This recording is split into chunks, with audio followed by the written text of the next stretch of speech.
Quisiera empezar con el tema más noticioso. Quito amanece con manifestaciones contra el alza de la gasolina, prácticamente protagonizadas por la UNE, un grupo con el que quizás no conversaron.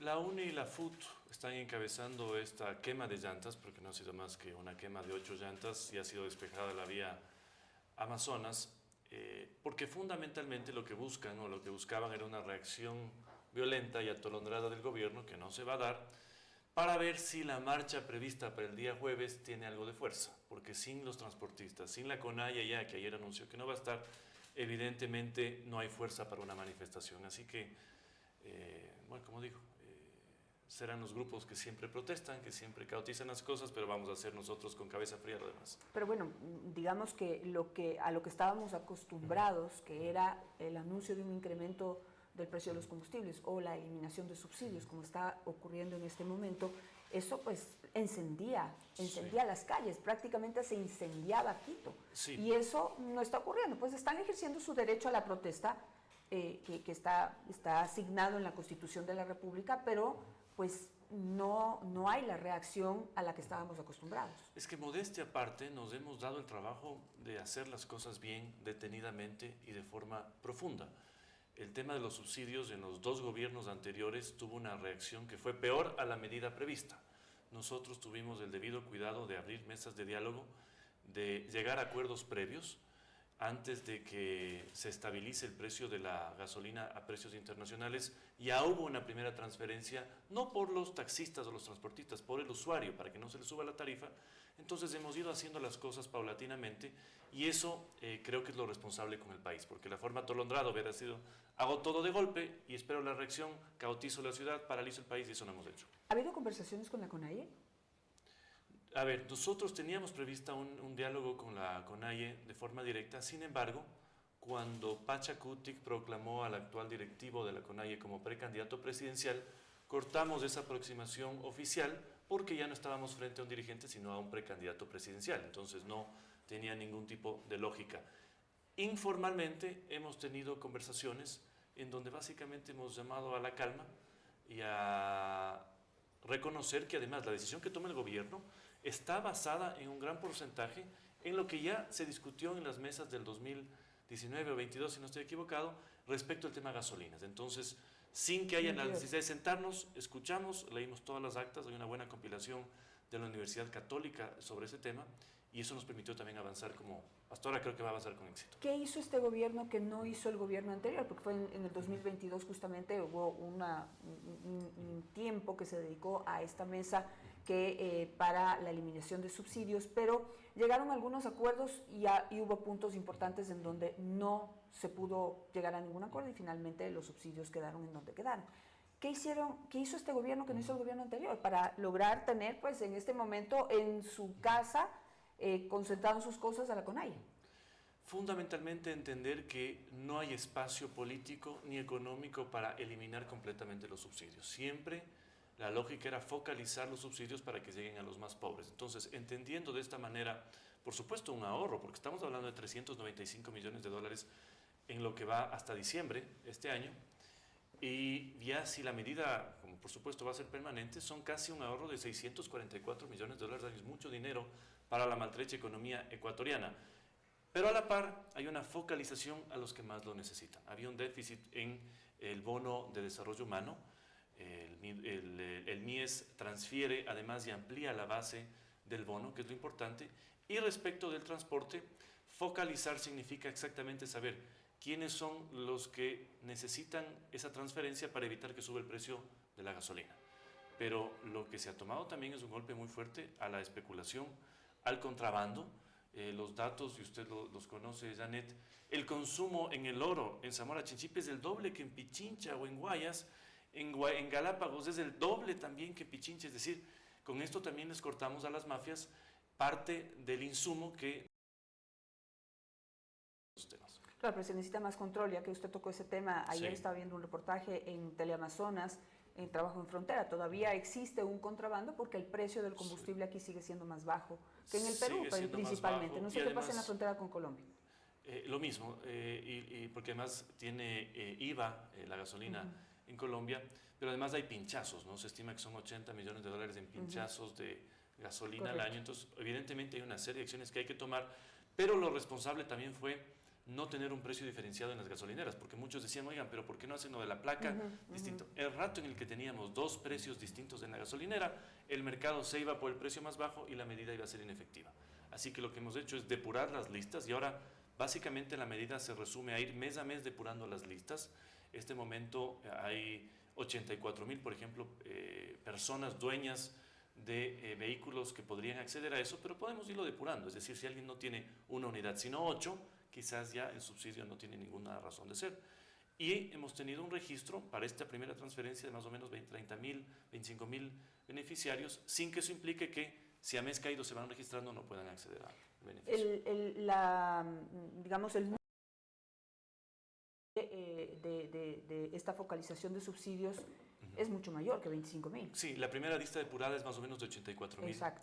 En un principio eran 122,000, pero de ahí, por ejemplo, muchas camionetas comunitarias usan diésel, no usan gasolina, entonces se bajó y se depuró la lista. Pero esto ya nos tiene un poco más en gestión mensual, ver quiénes son los beneficiarios, quiénes salen, quiénes entran, y no tanto ya cuidar como con un policía en cada gasolinera que no se beneficie el uno o el otro. En cuanto a los transportistas, ya que usted entró en ese tema, que han estado negociando y han estado reuniéndose durante los últimos días, pero claro, ellos no están conformes solamente con la focalización del subsidio, están exigiendo otro tipo de beneficios para poder mantener la tarifa abajo. Algo ya se adelantó ayer, pero quisiera que usted nos comente en qué han quedado y no sé si van a seguir esas conversaciones. Hemos avanzado en 2 de las 5 mesas previstas. Ayer tratamos justo la mesa de permisos y compensaciones. La primera mesa fue de reformas legales. El día miércoles a las 2 de la tarde se instala la mesa de seguridad, que es una muy esperada porque hay mucha inseguridad, sobre todo para el transporte pesado en ciertas vías en el Ecuador. Y así vamos evacuando pedidos y también cruzando ideas, sabiendo que la coyuntura fue el tema subsidios y que hay muchos que están sentados en la mesa y que no necesariamente les afecta el subsidio porque son transporte pesado que consume diésel. Pero el solo hecho de tener este diálogo con el transporte, en donde gratamente el pedido mayoritario es controlar la informalidad. Ellos mismos piden controles a la informalidad, porque hay unidades que no están con sus papeles al día y hay también esta competencia desleal entre quienes sí están registrados. Y vamos avanzando. Ayer, por ejemplo, una discusión en el tema de llantas. El sector del transporte no estaba consciente de los beneficios que tiene el acuerdo con China que entró en mayo, en donde ya entra con 0% de arancel, no solo unidades de transporte, sino repuestos y más. Ya pueden importar. Ya podrían importar. Sin duda, al 0% de arancel, entonces, que era parte de sus pedidos, pero que quizás no se conocían hasta la mesa de ayer. Y así vamos avanzando. En materia de seguridad también habrá que ver qué podemos hacer, cómo articulamos para que no haya, por ejemplo, asaltos a la medianoche. Y así vamos saliendo, pero es con respeto. Yo saludo la actitud de los transportistas. Ha sido una actitud madura. Ellos rechazaron desde un principio sumarse a movilizaciones, lo cual quitó mucha fuerza a lo que pasó antes, al menos en los 2 gobiernos anteriores, y así vamos avanzando. Para terminar con este tema y entrar en el tema de la Asamblea Nacional, digamos, esta reacción pacífica, algo desinteresada de la CONAIE, a mí y a muchos no deja de sonarle extraño. Usted acaba de manifestar que no ha habido como un acercamiento, no se han sentado a conversar, no hay una mesa de diálogo con los indígenas, pero no sé si a ustedes también les parece extraña esa reacción y no sé si será la antesala de algo mucho más fuerte que puede venir más adelante, no sé qué estarán esperando. No es que no han habido diálogos con el sector indígena, ha habido muchísimos diálogos. Lo que pasa es que la CONAIE no es la única organización, pero por ejemplo, ayer cerramos un diálogo muy productivo con el sector indígena de Chimborazo, que descartó venir a cualquier protesta el día jueves en adelante. Lo mismo ha pasado en Imbabura, lo mismo ha pasado en Pichincha, en Tungurahua. Es decir, la CONAIE representa, por supuesto, a una serie de organizaciones, pero no es la única. Entonces, nuestros diálogos han sido fluidos, especialmente a través de la Secretaría de Pueblos, del señor Marco Guatemal, y de otros actores de gobierno. Entonces, yo diría que más bien su reacción de no venir es precisamente porque no hay la fuerza esperada. No hay apoyo ahí adentro. No hay apoyo. Y hay otros factores. Uno de los factores, como dije, es que su dirigente está ahora de precandidato presidencial, que estamos a puertas de una elección y que también el sentimiento social de los ecuatorianos de este momento no va al son de la protesta, la destrucción. Entonces, creo que tomamos la decisión en el momento correcto. Yo no canto victoria hasta que esto, por supuesto, continúe. Pero por supuesto, el que quiera protestar lo puede hacer pacíficamente, no hay ninguna oposición tampoco a eso. El gobierno, paralelo al anuncio de la suspensión o a la eliminación de subsidios, focalización hacia el sector de transporte para evitar el alza de pasajes, también anunció que va a haber un incremento interesante en el número de personas que reciben el bono. Así es. ¿Eso cuándo va a empezar a ejecutarse? El MIES tiene ya, no sé si ya se hicieron las primeras transferencias, lo que sí sé es que ya están en la base de las compensaciones mediante los 8 bonos que transfiere el MIES, pero más o menos el déficit era de 500.000 personas o 600.000 personas que estaban fuera y que realmente necesitaban el bono. Y aquí yo entiendo que hayan críticas, muchos me han dicho, pero ¿por qué transfieren la plata? Eso es como no enseñar a pescar, sino... La propia ONU ha dicho que en ciertos sectores muy deprimidos y pobres la transferencia monetaria es la forma más directa e inmediata de compensarles y ayudarles. Entonces lo que se tiene que hacer es ir depurando y ojalá mucha gente vaya saliendo del bono, pero es lógico que si hay una medida que estoy quitando en el fondo a los más ricos, porque las personas que ganan más de $1.200 en adelante son las que más se beneficiaban del subsidio a las gasolinas, no así el gas es más equitativo. Entonces, si estoy quitando esa compensación, lo lógico es que vaya a los más pobres. Y ahí está la base de los bonos sociales. Pasemos al tema de la Asamblea Nacional. Y ahí en cambio vemos que están los incendios, ¿no? Ahí es donde están los incendios. Fíjese lo que ha ocurrido en estas últimas horas. Dos cosas. El tema de Wilman Terán, que lo podemos analizar, pero quisiera empezar por lo que quizás entendería yo que más urge o preocupa al gobierno nacional, y es la posibilidad de que sancionen políticamente y destituyan 2 ministras, la ministra Sommerfeld, la canciller, y la ministra del Interior, Mónica Palencia. Ha habido previamente un retiro de firmas y 3 ministros del gobierno anterior se han salvado. Insólito, la verdad. ¿Cómo lo ven en este momento? Absolutamente sorprendidos. Primero porque esto significa para los partidos que han hecho eso una explosión en sus propias opciones electorales. Nosotros lo vemos de lejos, vamos a actuar por supuesto, pero si uno lee lo que está pasando es básicamente un harakiri que se hacen estos partidos políticos en la Asamblea. No nos queda duda de que la Revolución Ciudadana le ordenó al resto de partidos que quiten las firmas para adelantar los juicios, especialmente contra la canciller Sommerfeld. ¿Por qué tiene un juicio político la canciller Sommerfeld? Por el tema de la Embajada de México. ¿Qué implica que quieran la cabeza hoy de la canciller Sommerfeld? Bueno, no solo las implicaciones políticas, su relato político, sino también incidir en el proceso internacional. No nos olvidemos que el Ecuador fue demandado en la Corte Internacional y a su vez contrademandó a México. ¿Qué significa que en el camino estos partidos sirvan en bandeja de plata la cabeza de la canciller, justamente darle fuerza a ese relato que cuestionó una acción que fue legítima y soberana del Estado ecuatoriano? Porque hay que aclarar algo, así como el derecho de asilo es algo soberano de cada Estado, también el derecho de salvoconducto es algo soberano del país.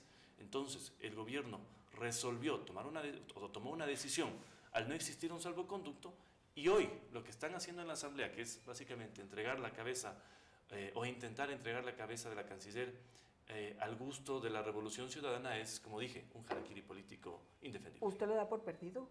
Para nada, ¿no? Absolutamente. ¿Qué opciones hay ahí de conversación? Porque ya estamos entrando en el plano político. Y en el plano político hay que entrar a conversar, dialogar y negociar. Ojalá en el buen sentido de la palabra, justamente para poder poner sobre la mesa esta situación complicada en la que pondrían al país. Varios legisladores de varias bancadas informalmente e individualmente se acercan a conversar.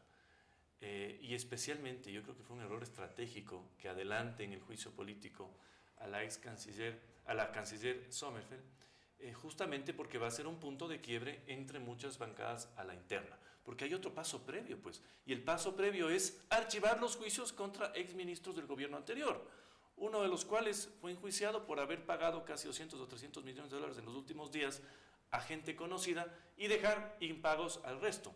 Otra señora, especialmente en el tema de educación, por haber impedido que hayan 60.000 cupos en uno de los ciclos educativos. Es decir, es realmente indefendible lo que hizo previamente y, por supuesto, ahora con el juicio. Pero nosotros vamos a actuar.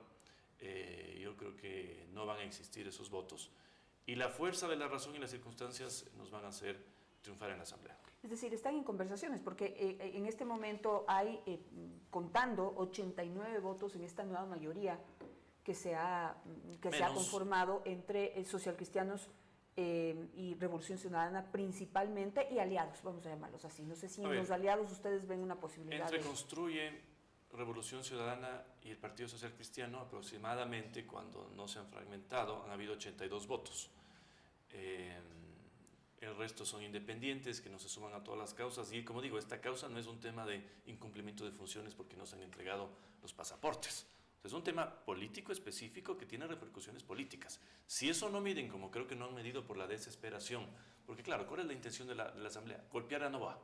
¿Cómo le golpeo a Noboa? ¿Cómo le quito puntos de cara al próximo proceso electoral si él decide ser candidato? Entonces, a la desesperada, creo que dijeron, bueno, si ya llegamos a los ministros, ahí sí se van a asustar. Y no saben que no solo nos asiste la razón, nos asisten también los números de este rato, reconociendo que no hemos hecho todo perfecto, pero que sí se ha hecho mucho y bien. Entonces vamos a ver cómo avanza el proceso. Pero a ver, entendiendo su posición y su análisis político, el hecho de que, digamos, corten la cabeza, por llamarlo de alguna manera, de la ministra Sommerfeld y de la ministra Palencia, en un momento en que el gobierno nacional tiene una popularidad todavía importante, ¿podría revertir en favor del gobierno? Pero por supuesto, todo lo que han intentado hacer en estas semanas le ha significado 14 puntos menos a la Asamblea. Desde que empezaron con esta guerrita de juego, se han caído 14 puntos. El gobierno se sostiene en los niveles que ha tenido últimamente, y además la pugna no le desgasta. Son otras medidas, quizás el tema de los apagones, que influyen y que el gobierno tiene el deber y la oportunidad también de recuperarse haciendo gestión. Pero en el tema político, el hecho de haber, por ejemplo, aprobado esa enmienda que le quita toda facultad de veto parcial al presidente, insólito, le golpeó a la Asamblea. Los intentos luego de hacer una comisión que no sabían para qué, para supuestamente investigar, ya decía el título de la comisión, irregularidades en el gobierno de Noboa, les golpea. El intento comprobado de que querían buscar de alguna manera el reportaje del New Yorker para iniciar un proceso en la Asamblea para discutir la capacidad mental del presidente de la República, les terminó de liquidar. Entonces estoy seguro que esto también les seguirá restando puntos. Y si no saben leer el momento político, terminarán con una Asamblea menos popular que las últimas dos que hemos tenido en el país. Ahora, ¿cómo reemplazar a la ministra Sommerfeld y a la ministra Palencia en caso de que esto no progrese? Porque a la final esto no es de lógica, sino de votos. Y se necesita 70 votos para 92. ¿Para la destitución? Claro, sí. Los ministros necesitan 92 votos para ser censurados. Tiene razón. Por eso, como dije, la mayoría de los tres partidos han alcanzado 82 votos en el mejor momento. Están a 10 de conseguir los 92. Pero usted no está equivocada, porque sí están discutiendo una reforma constitucional, una enmienda a la Constitución, ya pensando en que Noboa podría ser también presidente del 2025 para bajar la censura a ministros a 70. Pero por lo pronto se mantiene 92 votos. El tema de Wilman Terán, ¿cuál es la lectura que le dan? Porque allí también hay... mi lectura es la siguiente: necesitan seguir insistiendo en la posibilidad de que se revisen los procesos en contra de Rafael Correa para que pueda volver al país. Y hubo un anuncio reciente de Rafael Correa diciendo que pronto regresará, como aupando o preparando el terreno, que ya vimos que desde la Comisión de Fiscalización se sigue insistiendo. El hecho de que liberen a Wilman Terán de su responsabilidad política fortalece también la posición de que son perseguidos políticos y que son sanciones relacionadas con una persecución política. Esto, no sé en este momento cómo lo mapea el gobierno. Yo creo que es un tema tan contaminado, tan feo, que no representa un éxito o no se traduce en un éxito electoral, especialmente porque el señor Terán no es pues un personaje muy querido, que digamos, en el país. Entonces yo creo que un poco ellos van en su lógica. Lamento que haya otros partidos que acoliten en ese relato, pero me parece que lo que dijo el expresidente Correa sobre su regreso dependía de tener un éxito electoral en 2025, no tanto de temas judiciales, pero es claro, ¿no? El hecho de que en la Asamblea o en la Comisión de Fiscalización recomienden el archivo del juicio es impresentable, o sea, no tiene ni pies ni cabeza. Pero una vez más, son ese tipo de cosas que le hacen daño a la Asamblea, harán que sigan bajando sus números, y como gobierno tendremos que saber también aprovechar esos errores como no forzados del adversario para seguir. Hablando de errores no sé si es un error o una falta de cálculo, el tema termina en un empate dentro de la Comisión de Fiscalización por la ausencia de Ricardo Alvarado y la falta de acción en torno a la posesión de su alterna o su alterno. Sí, ¿Qué pasó ahí? Ese fue un error del asambleísta. Salió del país y nos enteramos que había salido del país sin principalizar a su alterno. No estaba al tanto de lo que había haber en la comisión, pero evidentemente su ausencia, porque no podía votar desde el consulado a pesar de que fue allá, permitió que en ese desempate la presidenta de la comisión. Pero es un error terrible, él ha sido amonestado a la interna. Si vuelve a pasar esto, será expulsado de la bancada, pero no puede volver a pasar. Y son esos errores que no calculan por la importancia de tener una curul, no solo a veces en el pleno, sino en las comisiones siempre presente. Entonces descartan, como yo no voy, no va mi alterno, pero la curul representa mucho, entonces hay que tomarse en serio el trabajo en la asamblea. Y justamente también en eso me da pie a preguntarle esto. Hay que tomarse en serio el trabajo en la asamblea. Y no sé qué pasa, no sé si sus asambleístas no les informan qué es lo que pasa, pero por ejemplo vimos este fin de semana que el gobierno se sigue abriendo frentes, lo voy a describir de esa manera. Entonces dice y califica a los miembros de la comisión ocasional que está analizando las reformas por consulta popular de prácticamente estar obrando en contra de la decisión y del mandante, que quiere incremento de penas, pero cuando uno les pregunta, uno dicen pues, que no sabemos de qué están hablando, si incrementando las penas, las estamos incrementando, se está llevando a la práctica casi al 100% lo recomendado por el presidente de la República, salvo 2 o 3 delitos, en este caso, que tienen que tener proporcionalidad, pero no se están reduciendo penas. A ver, lo que pasó ahí es que hubo un debate en la comisión, una suspensión de la sesión y una intención de que no se apruebe eso en ese día. Cuando el presidente sale con su comunicado, ahí se asustan y finalmente aprueban algo con lo que sí nosotros estamos de acuerdo. Nos parece que salió bien ya finalmente, pero no estaba previsto que eso pase. Entonces sí nos toca actuar un poco anticipándonos y presionándoles a la Asamblea para que las cosas salgan como de alguna manera esperamos nosotros. Y cuando no salen, ponerlas en evidencia frente a los ciudadanos de que se está haciendo algo completamente... Pero entonces que usted dice que había otro informe en donde no diferente al que finalmente no tenía está un sobre acuerdo la mesa. respecto del tema de penas y hay una discusión muy profunda respecto sobre todo de la sentencia en el caso de se me fue este rato el delito que se discute ahí, pero respecto de que existe o no la sentencia condenatoria para la extinción de dominio. Sí, justo le iba a preguntar. Esa es una discusión, las dos técnicas, pero creo que el resultado final fue satisfactorio. Habrá que ver qué pasa en la Asamblea, que sería en el Pleno. Creo que sería impresentable que no se apruebe, yo creo que se va a aprobar. Están además con el reloj corriendo, pero es parte de lo que el gobierno propuso y que la Asamblea no tuvo mucho margen tampoco de debate. ¿Sí? Pero no se está abriendo muchos frentes el gobierno en este momento, como que se va quedando solo en materia política. Nosotros, no, porque lo importante es tener el contacto con los ciudadanos. Uno no puede depender solo de que en la Asamblea caminen o no caminen las cosas. Caminaron muy bien los primeros meses con el gobierno las cosas por parte de la Asamblea y por eso la Asamblea también llegó a niveles de popularidad inéditos. Ahora, cuando empezaron el choque, y el choque empezó justo a partir de la consulta popular, se asentó el 24 de mayo y se concretó con lo que pasó el día en donde la Asamblea votó el tema de la enmienda. Y desde ahí sí se ha deteriorado la relación, pero es algo también previsible en un año preelectoral. O sea, estamos a pocos meses de inscribir candidaturas y de iniciar una campaña electoral. Para muchos de los partidos políticos, Noboa era un presidente de trámite este año. Era un presidente de transición, un presidente que ya para el mes de agosto debía despedirse y no pasar nada. Y eso no ha pasado. Y eso es lo que recrudece la oposición en la Asamblea, que creo que la sabremos manejar y evidenciar frente a los ecuatorianos quiénes están haciendo algo que creemos que nos sirve y quiénes estamos trabajando.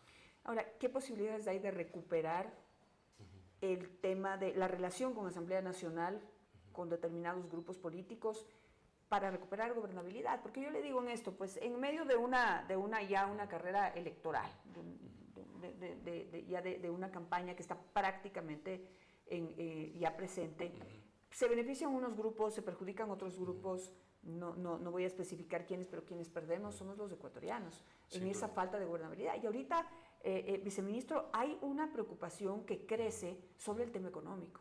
Digamos, ya habría que revisar encuestas, pero lo que había una diferencia en el tema de seguridad, hoy, pues el tema económico ha crecido muchísimo la preocupación. Así es. Entonces necesitamos que gobiernen, legislen y tomen decisiones también tomando en cuenta esta durísima realidad en este segundo semestre del 2024. Sin duda alguna, en política pasa de todo, todo es posible, se puede volver a abrir diálogos con quienes quieran dialogar. Lo que el gobierno no va a hacer, que creemos que es la intención de los grupos en la Asamblea, es arrodillarse y someterse a la Asamblea por el tema del juicio político. Creen que con eso tocan una fibra muy interna. Nosotros creemos que ese juicio no va a tener éxito, pero eso es lo que no esperan los ecuatorianos. El gobierno no va a hacer y el presidente tampoco lo va a hacer. No se arrastró ante ningún delincuente cuando se destapó toda esta olla de grillos, no lo va a hacer ahora frente a la Asamblea. Lo que vimos en las cárceles fue justamente sobreponerse a los intereses de estos grupos delictivos que querían permanecer de reyes en sus cárceles. Yo presencié varios de esos episodios, especialmente el que se dio en la cárcel de Turi, y el presidente jamás se dio ante nadie. Y no va a ser lo propio en política.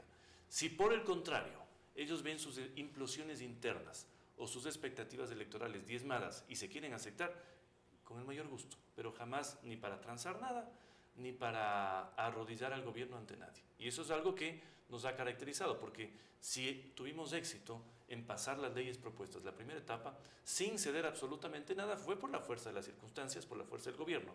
Y no vamos nosotros, por querer pasar algo que además no tenemos previsto pasar, como nuevas leyes o más cosas, someter o entregar al Estado como se podría pensar. Bueno, pero sin entregar nada, hay un análisis ahí, viceministro, porque entregaron todas las comisiones y mire que ahorita están en este momento complicados ya en esta ruptura de acuerdo y relacionamiento con la Revolución Ciudadana y los partidos social cristianos, y están manejando las comisiones pues a su conveniencia. No necesariamente. Ahí las comisiones importantes para el gobierno fueron justamente las que en la negociación se mantuvieron, que son las económicas, las relaciones internacionales y otra más que se me va este rato de la mente. Entonces sí fue una, digamos, una suerte de acuerdo, pero por supuesto la Comisión de Fiscalización, que es tan importante, no está en el control del gobierno, por eso es que pasa todo lo que pasa. Pero como le digo, nosotros, y el presidente lo tuvo muy claro desde el principio, sabíamos que iba a haber un choque ya a puertas de la nueva elección, y lo sabremos manejar, y por nuestro lado tampoco nos podemos desgastar tanto en eso, porque el gobierno tiene un gran reto en este momento en gestión. Y eso es lo que tenemos que pisar nosotros desde el acelerador, con los pocos recursos que existen, pero llenando las expectativas de los ecuatorianos que, como usted bien menciona, hoy están sobre todo en el tema económico y por supuesto también la inseguridad, que es una guerra que se mueve, que por ejemplo Esmeraldas absolutamente calmado durante 3 meses, ha vuelto un poco a incidir, es decir, es una guerra permanente. Pero en el tema económico se ha hecho todo lo que se ha podido y creo que se puede hacer mucho más. En el tema de seguridad, se decidió hacer trasladar los comandos y los mandos a Manta, sí, de policía y militares. Entiendo que ha dado buenos resultados. Sí, 0 muertes violentas.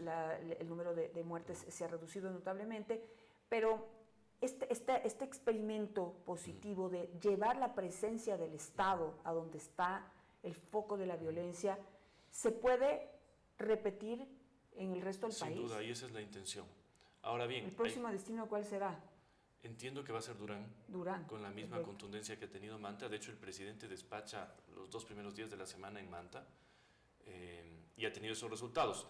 ¿Cuál es la intención? De que esto no solo vaya disminuyendo, me refiero a la inseguridad, sino que ojalá sea permanente, porque tampoco podemos estar una ciudad controlada, que otra se descontrole, vamos acá y esto es una guerra que no termina, ¿no? Sobre todo por la falta de recursos y porque también están cansados los militares y los policías, que lo dejan todo, y por eso también rechazamos muchas de las actuaciones de ciertos grupos políticos que buscan cuestionar qué han hecho estos meses los policías y los militares. Entonces ya anuncian algunos precandidatos presidenciales demandas de lesa humanidad contra los policías, el presidente, militares, y eso lo vamos a combatir, sin duda.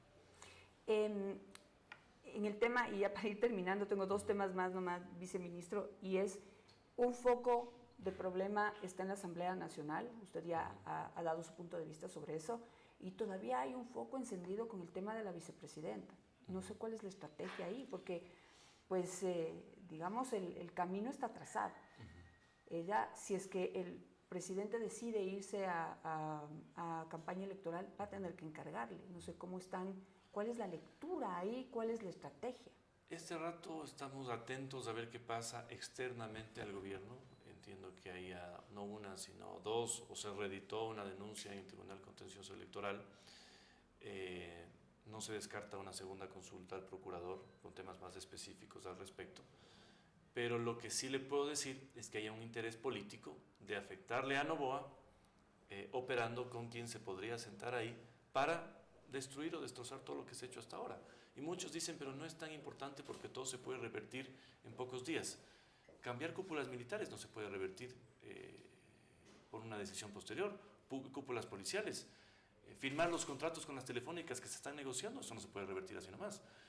Bajar y subir el IVA nuevamente es una afectación directa al tema internacional que nos liquida y nos cierra cualquier llave de financiamiento posterior.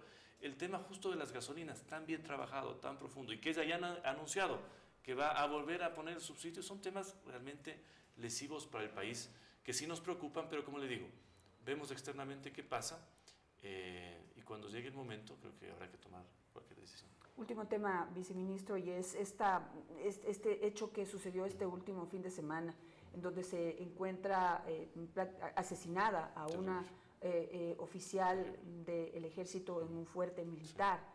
Y entiendo que previamente violada también. Y lo asesino. Pues sí, se está determinando, pero hay signos de violación o de presunta violación, hay signos de maltrato, de golpes, y el ahorcamiento, ¿no? Por asfixia, muere la chica. Entonces, ¿cuál es la posición del gobierno nacional aquí? ¿Cuáles son las acciones a tomar, aparte de todo lo legal que ya está en marcha? Desconozco internamente qué vaya a hacer en este caso Ministerio de Defensa y las Fuerzas Armadas, pero lo único que le puedo decir es que como gobierno completa contundencia para no solo que la familia tenga la verdad de lo que sucedió, sino que los perpetradores, los delincuentes, paguen como tengan que pagar sus penas, pero realmente duele este tipo de cosas, ¿no? Y especialmente porque estamos hablando de militares que están en un trabajo difícil y que este tipo de cosas les debilitan también internamente, les debilitan frente a la opinión pública y le hacen daño al gobierno. Entonces, para nosotros este es un tema de muchísima importancia y mando